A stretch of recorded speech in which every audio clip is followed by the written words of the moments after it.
Hallelujah. परमेश्वर का धन्यवाद हो इस सुंदर समय के लिए जो उसने एक बार फिर से हमें दिया। आपको मैं बताना चाहता हूं कि परमेश्वर आपसे बहुत प्यार करता है। उसके विचार और उसकी कल्पनाएं आपके लिए महान हैं और वो नहीं चाहता कि आप दोषी ठहरें, बल्कि वो आपको धर्मी ठहराना चाहता है। इसीलिए उसने अपने इकलौते पुत्र प्रभु यीशु को इस पृथ्वी पर इसलिए भेजा ताकि वो मेरे और आपके और सारे पापियों की, सारे जगत के पापियों की सज़ा अपने ऊपर ले ले। और जो कोई भी उस पर विश्वास करे कि उसने मेरे पापों की सज़ा अपने ऊपर ले ली है, वो मुफ्त में धर्मी ठहराया जाए। हालेलुया। इस वक्त हम परमेश्वर के वचन में से जो देखेंगे वो है 19 भजन संहिता 19 उसकी 7 आयत से 14वीं आयत तक हम देखें परमेश्वर का वचन यहाँ पर क्या कहता है। लिखा है, यहोवा की व्यवस्था खरी है, वो प्राण को बहाल कर देती है। यहोवा के नियम विश्वास योग्य हैं, साधारण लोगों को बुद्धिमान बना देते हैं। यहोवा के उपदेश सिद्ध हैं, हृदय को आनंदित कर देते हैं। यहोवा की आज्ञा निर्मल है, वह आंखों में ज्योति ले आती है। यहोवा का भय पवित्र है, वह अनंत काल तक स्थिर रहता है। यहोवा के नियम सत्य और पूरी रीति से धर्म में हैं। वे तो सोने से और बहुत कुंदन से भी बढ़कर मनोहर हैं। वे मधु से और टपकने वाले छत्ते से भी बढ़कर मधुर हैं।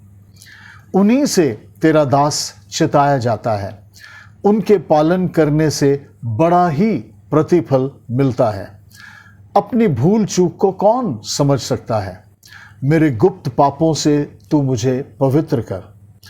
तू अपने दास को ढिठाई के पापों से भी बचाए रख। वे मुझ पर प्रभुता करने ना पाए, तब मैं सिद्ध हो जाऊंगा और बड़े अपराधों से बचा रहूंगा।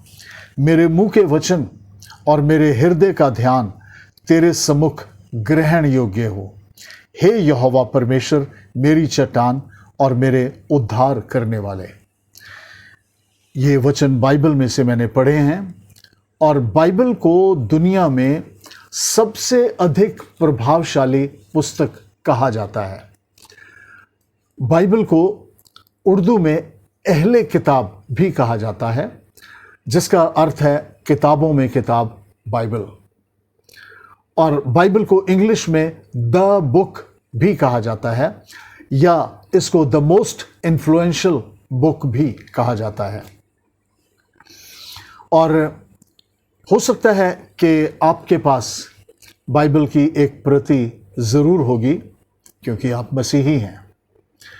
और हो सकता है कि आपके पास बाइबल की कई प्रतियां भी हों, यानी बहुत से भाषाओं में और बहुत से वर्शन्स।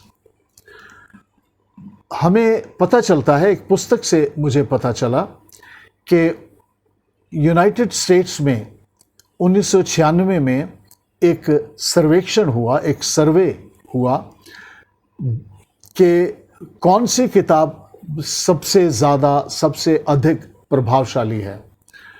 और उसमें, उस सर्वेक्षण में ये पता चला 79.8% लोगों ने कहा, 79.8% लोगों ने कहा कि बाइबल सबसे अधिक प्रभावशाली पुस्तक है। 4.7% लोगों ने कहा कि डॉक्टर स्पॉक्स की जो बेबी बुक है वो सबसे प्रभावशाली है। 4.7% लोगों ने कहा। और 4.1% लोगों ने कहा कि चार्ल्स डार्विन की जो पुस्तक है the origin of the species, वो सबसे प्रभावशाली पुस्तक है। 4.1% लोगों ने। और 2.4% लोगों ने कहा कि जॉर्ज ऑरवेल की 1984 वाली किताब जो है वो सबसे ज़्यादा प्रभावशाली है। जैसा आपने सुन लिया कि बाइबल को सबसे ज़्यादा प्रभावशाली पुस्तक कहने वाले 79.8% लोग थे, 79.8% लोग।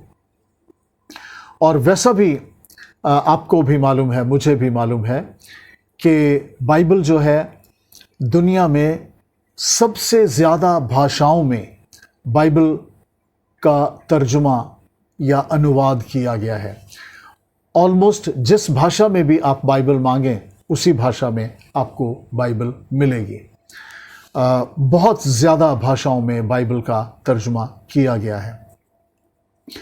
जबकि बाइबल पूरे संसार भर में सबसे अधिक प्रभावशाली पुस्तक है, तो मैं पूछना चाहता हूं कि आपने बाइबल को कितना पढ़ा है? क्या आप बाइबल को पढ़ने के लिए भूख और प्यास रखते हैं? क्या आपकी भूख और प्यास बाइबल को पढ़ने के लिए बहुत तेज़ है? क्या आप रेगुलरली लगातार बाइबल पढ़ते हैं, हर रोज़ बाइबल पढ़ते हैं? और मैं ये भी पूछना चाहता हूं कि अगर आप बाइबल पढ़ते हैं तो आप कितना अधिक इसको मानना चाहते हैं या मानते हैं, या बाइबल की बातों को कितने लोग हैं जो प्रैक्टिस में लाते हैं, जो अमल में लाते हैं? ये ज़रूरी है। बाइबल के विषय में लिखा है कि जो बाइबल है वो हृदय को आनंदित करती है। लिखा है यहोवा के उपदेश सिद्ध हैं, हृदय को आनंदित कर देते हैं, है ना। एक ऐसी पुस्तक जो दिल में खुशी भरती है। और फिर ये भी लिखा है कि यहोवा की आज्ञा निर्मल है। आज्ञा मतलब उसने अथॉरिटी से, अधिकार के साथ कुछ बातें परमेश्वर ने अपने वचन में कही हैं, और वो जो बातें हैं, लिखा है यहोवा की आज्ञा निर्मल है, वह आंखों में ज्योति ले आती है। यानी आंखें खोल देती है। जो बातें हमें मालूम नहीं, जिन बातों को जाने बिन हम अंधेरे में हैं, उन बातों के लिए वो हमारी आंखें खोल देती है। कौन? बाइबल की आज्ञाएं। बाइबल, परमेश्वर का वचन हमारी आंखें खोल देता है। परमेश्वर का धन्यवाद हो, उसके नाम की स्तुति हो। लिखा है यहोवा का भय पवित्र है, वो अनंत काल तक कायम रहता है। यहोवा का भय जो है वो यहोवा की आज्ञा मानने के लिए हमें उत्साहित करता है। और फिर लिखा है यहोवा के नियम, ये इंग्लिश में लिखा है यहोवा की जजमेंट्स सत्य और पूरी रीति से धर्म में है। वो सच है और आधी रीति से नहीं, पूरी रीति से धर्म में है।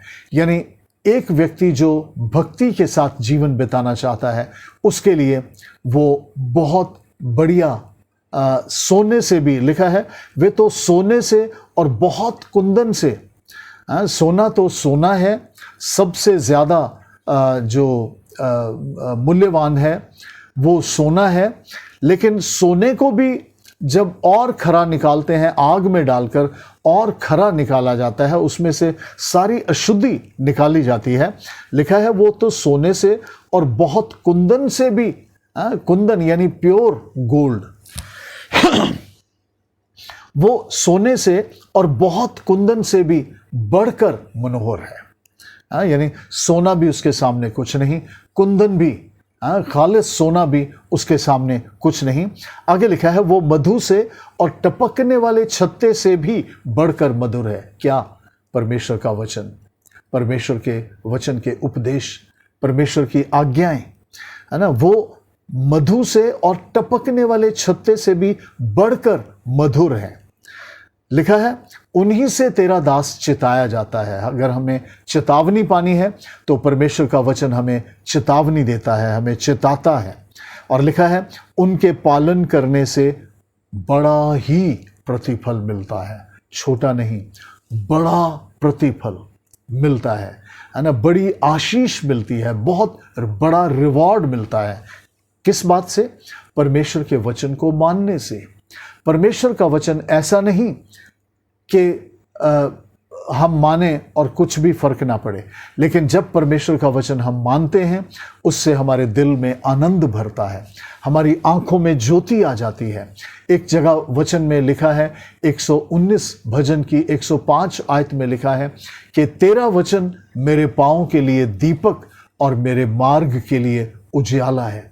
यानी परमेश्वर का वचन जो है हमारे जिंदगी के मार्ग पर, जीवन के मार्ग पर वो रोशनी चमकाता है। क्योंकि लिखा है अगर कोई अंधेरे में चले तो वो ठोकर खा सकता है और गिर भी सकता है, पर अगर कोई रोशनी में चले तो वो ठोकर नहीं खाएगा, क्योंकि वो सब कुछ देखता है। और लिखा है परमेश्वर तेरा वचन मेरे पाँव के लिए दीपक और मेरे मार्ग के लिए उजियाला है। और फिर लिखा है 14वीं आयत में लिखा है, मेरे मुंह के वचन और मेरे हृदय का ध्यान तेरे सम्मुख ग्रहण योग्य है। जब हम परमेश्वर के वचन को पढ़ते हैं तब हमारी भाषा भी बढ़िया बनती है। हमारी भाषा यानी व्यर्थ की दुनिया में जैसी गंदी भाषा है, बहुत लोग बोलते कम हैं, गाली ज़्यादा निकालते हैं, लेकिन जब हम जिंदा परमेश्वर को जानते हैं तो हमारी भाषा में सुधार आता है। लिखा है मेरे मुंह के वचन और मेरे हृदय का ध्यान, है ना, यानी हमारे सोच विचार, हे प्रभु तेरे सम्मुख ग्रहण योग्य हूँ। क्योंकि जो कुछ भी हमारे मुंह में वचन बनता है वो पहले हमारे विचारों में आता है। जो कोई भी काम हमारे जीवन में काम बनता है वो सबसे पहले हमारे विचारों में आता है। सो लिखा है मेरे मुंह के वचन और मेरे हृदय का ध्यान तेरे सम्मुख, परमेश्वर तेरे सम्मुख ग्रहण योग्य हो। हे यहोवा परमेश्वर मेरी चट्टान और मेरे उद्धार करने वाले। हालेलुया। परमेश्वर का धन्यवाद हो, उसके नाम की स्तुति हो। परमेश्वर के उपदेश सिद्ध हैं, वो हृदय को आनंदित कर देते हैं, है ना। जब हम परमेश्वर का वचन पढ़ते हैं हमारा हृदय आनंद से भर जाता है, हमारी आंखों में ज्योति आती है, हमारी आंखें खुल जाती हैं, हम परमेश्वर के वचन को समझते हैं। और परमेश्वर का वचन हमारे पाँव के लिए दीपक है और हमारे मार्ग के लिए उजाला है।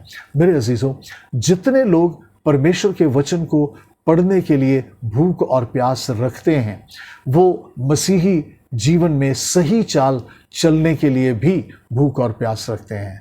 और दूसरे शब्दों में कहे तो जितने लोग परमेश्वर के वचन को पढ़ने में लापरवाह हैं वो मसीही जीवन जीने के विषय में भी लापरवाह हैं। आप क्या चुनेंगे? परमेश्वर का वचन हमारे पाँव के लिए दीपक है, हमारे मार्ग के लिए उजियाला है, और इसे कहा जाता है दुनिया में सबसे अधिक प्रभावशाली पुस्तक। परमेश्वर का धन्यवाद हो। और ज़्यादा % वोट इसी को मिले हैं कि सबसे अधिक प्रभावशाली पुस्तक, अहले किताब, द बुक, किताबों में किताब, बाइबल, है ना। इस बाइबल को अपने जीवन का हिस्सा बनाएं, हर रोज़ इसे पढ़ें। आपके पास एक बाइबल की प्रति हो या आपके पास बाइबल के कई वर्षन हो, कई भाषाएं हों, लेकिन इसे हर रोज़ पढ़ने के लिए अपने जीवन का इसे एक हिस्सा बनाएं। परमेश्वर आपको बहुत आशीष दे। God bless you.